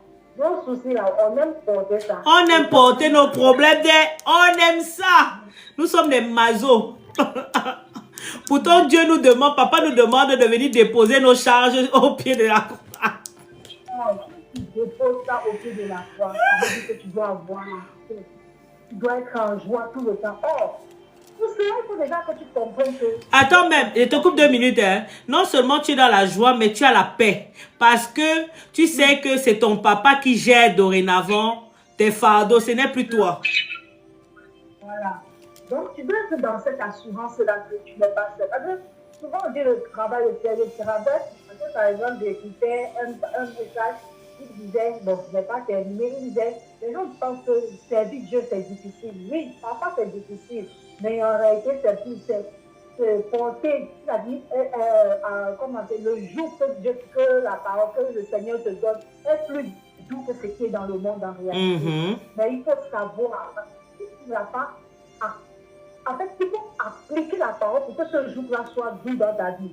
Si tu n'appliques pas cette parole-là, c'est normal parce que tu seras accablé par les soucis du monde et en même temps, tu veux porter le jour tu veux porter son jour, en même temps, tu veux le servir, en même temps, tu veux transporter tous les problèmes de la vie, tu veux tout faire dans le monde, tu veux poser à gauche, à droite. Alors que si tu te laisses guider par le Saint-Esprit, ce que tu feras là, tu le feras avec une telle facilité. Effectivement. Que toi-même, tu ne comprendras pas que merde, donc c'est possible. Donc c'est possible. Et c'est cette partie-là que nous, les chrétiens, alors, je ne vais pas parler des gens du monde parce que... Non, il faut parler des chrétiens. On n'est pas prêts même d'abord. Mais que nous, les chrétiens, on n'est pas prêts à accepter. On n'est pas prêts à arriver à ça. Or, si on n'arrive pas à ça, on ne grandit pas spirituellement. Non. On ne grandit pas spirituellement. On reste au même niveau. Oui, peut-être tu peux développer des dons. Les dons, je te les ai donnés depuis que tu es né. C'est juste peut-être par le temps de les activer ou bien par la prière que tu arrives à les activer. Ça, c'est normal. Mais grandir spirituellement, c'est-à-dire voir la face de Dieu véritablement et marcher dans sa volonté, c'est vraiment beaucoup de gens n'y arrivent pas encore. Et je comprends maintenant le passage qui dit que le chemin, comment on appelle, la porte pour arriver au ciel sera très étroite. C'est pas parce qu'il n'y aura pas beaucoup de chrétiens. Il y aura beaucoup de chrétiens, mais beaucoup de chrétiens qui ne seront pas reconnus. Ils ne seront pas reconnus. Il faut marcher selon la volonté de Dieu. Il dit toujours dans tous ces messages où il parle, il dit selon ma volonté, la volonté de Dieu. Donc, il faut toujours marcher selon sa volonté, toujours. Et respecter, parce qu'il dit, il n'arrête pas de dire, moi l'étude de Bible que je fais en ce moment, c'est dans Jean, il dit dans sa parole, respectez mes commandements. Respectez mes commandements et marchez selon ma parole. Marchez selon ma parole. Et si vous marchez selon ma parole, le Père vous donnera ce que vous souhaitez. Si vous respectez ma parole, le Père vous donne ce que vous souhaitez. Mais si vous ne marchez pas, là il dit par exemple dans Jean 12, verset 6, si quelqu'un me sert, servir Dieu ne veut pas dire directement être serviteur de Dieu ou je ne sais pas quoi. Non. Servir Dieu ne veut pas dire être serviteur de Dieu. Nous sommes tous des serviteurs de Dieu. Nous sommes tous serviteurs de Dieu. Maintenant, comme elle disait, ma sœur, elle disait, il y a beaucoup de gens qui savent que ils lisent la parole de Dieu sans comprendre vraiment le sens des mots. Parce qu'ils lisent la parole, c'est ça Gaël, ils lisent la parole avec la chair, ils ne lisent pas la parole avec l'esprit. Et quand tu lis avec la chair, tout ce que tu vas comprendre est vain. Dieu ne peut pas te dire que viens décharger ton poids, ton fardeau à la croix et prends celui qui est plein de joie, plein de paix, plein d'amour et tu continues ta route. Non.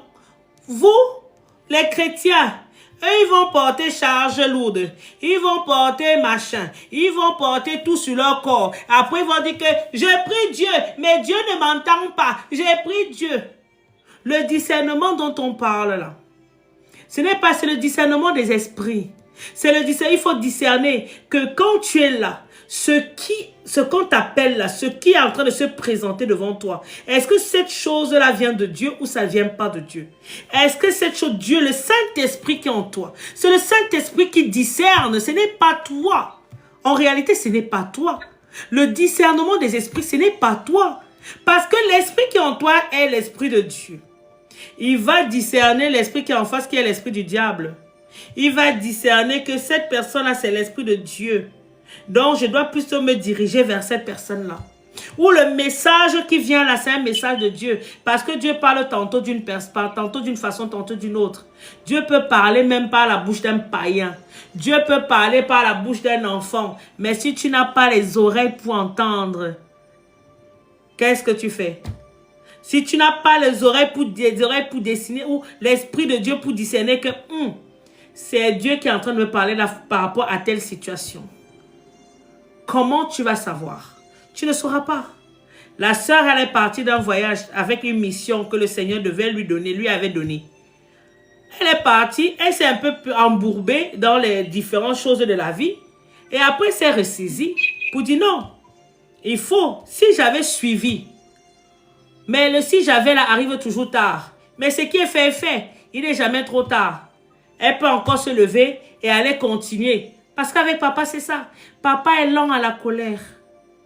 Papa est tellement patient que du moment où tu te réveilles pour prendre la direction qu'il t'a demandé de prendre, la plus importante pour lui, c'est de prendre la direction qu'il t'a demandé de prendre. Et on continue à dire, et je rajoute encore sur ce qu'elle a dit. C'est pas tout le monde qui va passer. C'est pas parce que tu es chrétien.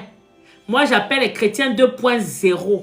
Qui ne respectent pas la parole, qui ne mettent pas en pratique la parole, qui ne vivent pas la parole, qui ne mangent pas la parole, mais qui viennent se positionner pour dire que je suis chrétien. On n'est pas chrétien de bouche.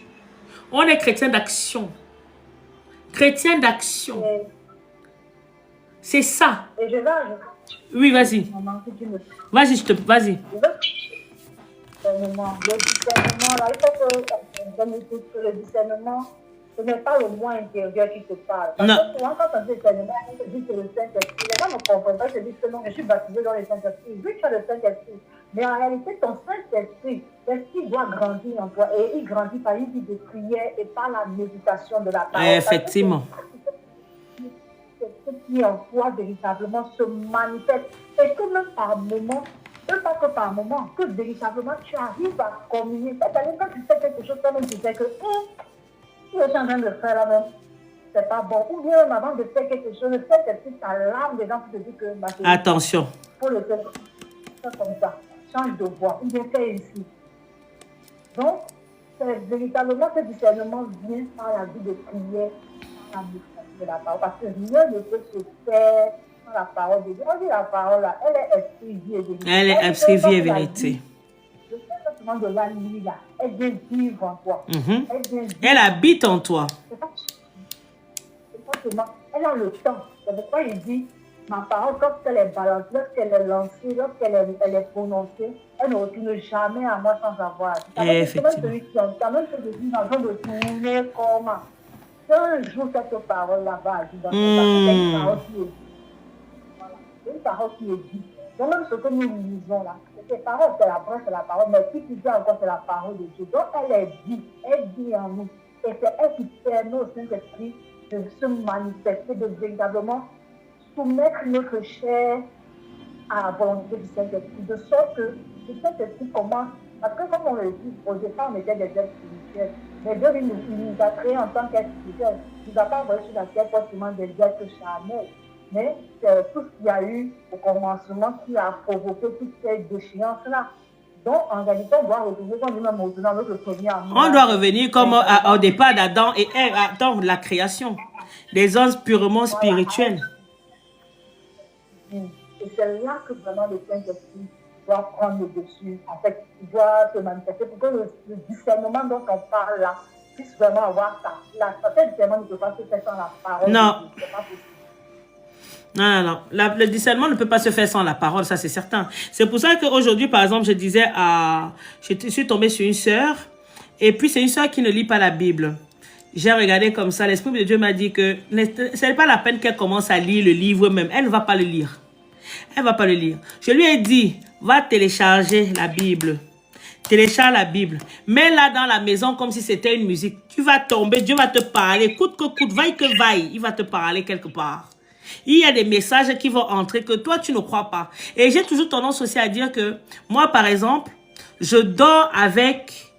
Parfois, je dors avec la Bible sonore, audio. Mais on me dit, mais tu entends quoi? Je dis, mais ma chair n'entend rien. Mais mon esprit, lui, il se nourrit. Pendant que je dors, mon esprit, lui, il est en train de se nourrir. Parce que la parole, elle est là, elle lit, elle lit. Maintenant, quand je me réveille et que je vois que j'étais au chapitre 9, je me retrouve au chapitre 18. Mais physiquement, je me dis, ah, je n'ai rien compris. Mais physiquement, je m'avais recommencé encore chapitre 9 parce que là, je suis éveillé. Mais pendant ce temps, le chapitre 9 jusqu'au chapitre 18, l'esprit, lui, il a déjà pris ce qu'il devait prendre, point. Et ce qui fait que parfois, tu te retrouves en train de parler et puis, un verset biblique arrive comme ça là. Pourtant, tu te dis que tu n'as pas lu, mais non, c'est parce que l'Esprit de Dieu a lu. Tu l'as nourri. C'est pour ça que Dieu nous appelle. Quand il dit, mon peuple périt faute de connaissance, c'est tout ça. C'est parce que tout est écrit en noir et blanc dans la parole. Mais les gens ne lisent pas. Les gens ne lisent pas. Ils veulent seulement venir s'asseoir, écouter, ingurgiter, sans pourtant aller méditer. Parce que tu peux venir écouter, tu peux venir faire ci, mais si tu ne médites pas sur ce qu'on a dit, sur la parole qu'on a lue, comment veux-tu que l'esprit qui est en toi grandisse? L'esprit qui est en toi, quand tu reçois l'Esprit de Dieu, tu le reçois, tu es bébé. Tu le reçois, tu es bébé. Maintenant, c'est en grandissant. En ayant des enseignements, c'est ce que je disais tout à l'heure, en ayant des enseignements, des exhortations, des études bibliques, en lisant la parole de Dieu, que tu grandis, que tu sais faire la différence. Moi, il y a des moments, je suis là dans mon esprit, je suis là, je discute avec le Saint-Esprit. Je discute avec le Saint-Esprit. Quelqu'un qui est à côté de moi peut dire que mais celle-là est folle. Je parle là dans la maison avec le Saint-Esprit. Je combats là, et que non, tu m'as dit faire ci. Mais moi j'ai fait, moi je suis comme ça. Je suis comme ça, non, c'est comme ça. Tu parles avec l'Esprit de Dieu. Avec le Saint-Esprit. On est en train de dialoguer. C'est là, à ce niveau-là qu'il faut arriver. Quand les gens viennent dire, je parle au Saint-Esprit, il ne m'écoute pas, il ne me parle pas. Eh bien, pose-toi la question, pourquoi il ne te parle pas? Posez-vous la bonne question, pourquoi il ne vous parle pas? Posez-vous la bonne question. Tu as quelque chose à rajouter, Gaël? Mon gloire à Dieu, si tu as pris le bon chemin, tu es retourné sur ton chemin, gloire à Dieu. Gloire à Dieu. Hein? Tu disais? Je disais à la maison, mais Dieu a ouvert 2 grandes portes de travail devant moi comme ça. Donc je suis là seulement, j'attends. Voilà. Ah. Que le Seigneur te guide. Que le Seigneur te guide. Non, ça ne m'empêchera pas de faire ce que je dois. Ah non, le Seigneur, non, ça ne va pas. Que tu connais, tu marches avec le Seigneur, donc tu connais. Tu connais. Il faut seulement demander au Seigneur, lui demander tous les jours, te donner la force de toujours être dans ta vie. De toujours te guider, de toujours t'amener là où il veut que tu sois. Quand tu sens que tu veux t'éloigner, quand tu sens que tu t'éloignes, tu demandes de te ramener. Il est là pour ça, c'est un bon papa. C'est le papa par excellence, comme j'ai toujours tendance à dire. C'est le papa par excellence, où tes parents vont te laisser tomber, où tes parents vont se détourner de toi, ta famille va se détourner de toi. Papa, lui, never. Never, il ne se détournera jamais, il sera toujours là. Quand tu as besoin de lui, il va toujours répondre présent. Il attend juste qu'on demande. Donc, demandez et vous recevrez. Voilà. Voilà. Donc, je vais vous laisser sur Facebook, sur TikTok. Si vous n'avez pas de questions, je vous laisse sur TikTok. Soyez abondamment bénis. On se retrouve demain pour notre étude biblique pour la suite de l'évangile de Saint Jean. Je crois que c'est chapitre 17 et chapitre 18. Si vous avez des questions, n'hésitez pas à m'envoyer des questions en privé. Soyez abondamment bénis et à très bientôt.